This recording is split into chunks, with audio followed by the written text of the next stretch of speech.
Hello, it's May now, so welcome to Priory Paddock. May is the month when spring is definitely supposed to have sprung, and looking around the paddock and the area around the paddock, I can see that's definitely the case. There's lots of fresh leaves on the trees. The fledgling rooks are sitting on the branches near the nest, not on the nests at the minute. You can probably hear one or two of them cawing to let the parent hungry. And there are odd snatches of bird song to be heard. I can hear a blackbird twittering in the distance.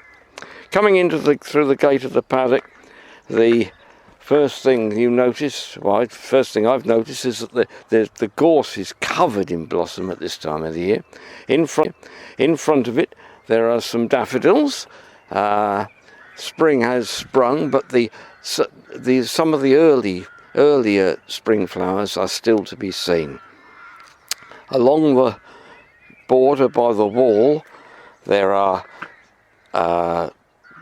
forget-me-nots, and common for the smaller of the two forget-me-nots, common forget-me-not, and behind it some tiny pale blue speedwell flowers. I think that's ivy-leaved speedwell. The wild strawberries have still got blossom on them, and the great celandine, the four-petalled celandine with matte green leaves. So a lot of leaves are relatively shiny, but the great celandine has very definitely got matte leaves. That used to be used. The orange sap of the stem is, I believe, used to be used to treat warts. And then we've got a little further along. There are the very, very bright blue flowers, larger. They look like the forget-me-not flowers, but they're much bigger, much taller plants, about 18 inches high, and bigger flowers, almost half an inch across, and that's called alkanet. Now we've got the strange flowers of the ribwort plantain. They look very, very strange. The ribwort plantain is the plantain that has these flowers on very, very long stalks. They look like, I'm not quite sure what they look like. The brown cones with the white flowers sticking. That's what, when I was a boy, we used to flick at each other. The next thing I can see here is some comfrey. It's white comfrey at the minute. Again, pale green leaves.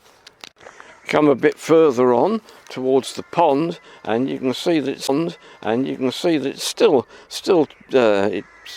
spring is still in continuing. There's lots of primroses around the verge of the pond, and in the pond itself, right on the edge of the pond, there are masses and masses of hidden kingcups with their very, very large, shiny, heart-shaped green leaves, and the sword-shaped leaves of the yellow flag irises are sticking up in between the kingcups, but the flag iris isn't in flower yet. I see one or two buds forming, but it's definitely not in flower yet.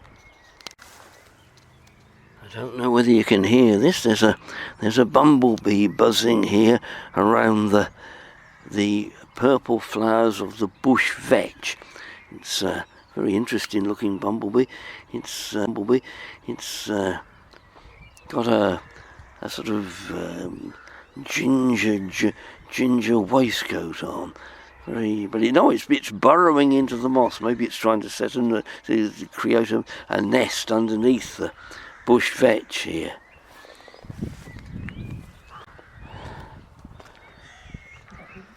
There's the blackbird singing at the top of the paddock. I've come to a hawthorn bush. The leaves are out, and the buds there are buds all over it, flower buds all over it, but the May isn't open yet. We may be into the month of May, but the May blossom has not opened yet. So please do not cast any clouts. It's when the old saying, cast ne'er a clout till the May be out. Some people say May, the month, but I think it's the May, the flower. Walking round past the well towards the woodland area, I can see several of the wonderful pale, very, very pale green, almost white spathes of the wild arum flowers. There's lots and lots of celandines still, the golden celandines. We've got some red campion here. Oh yes, very nicely.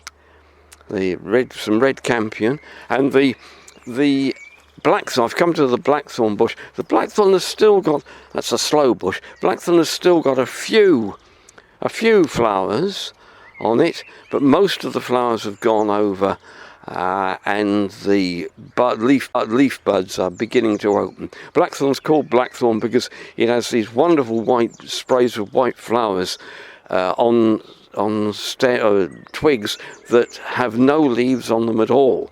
The leaves don't appear until the flowers have all gone. Coming up a bit further, I can see lots and lots of bluebells. There's a good show of bluebells this year here, and the sprays of white flowers on the bird cherry trees. There's quite a lot of buds, but very few are open yet. But those are just opening, and what I can see is that has really opened very, very well indeed is the crabapple blossom. There's a crabapple tree here that is absolutely smothered in blossom. It's looking very, very good indeed. I've come a bit further on now. I've come more or less up to the top of the paddock, and the bus that I'm standing on is covered in white petals.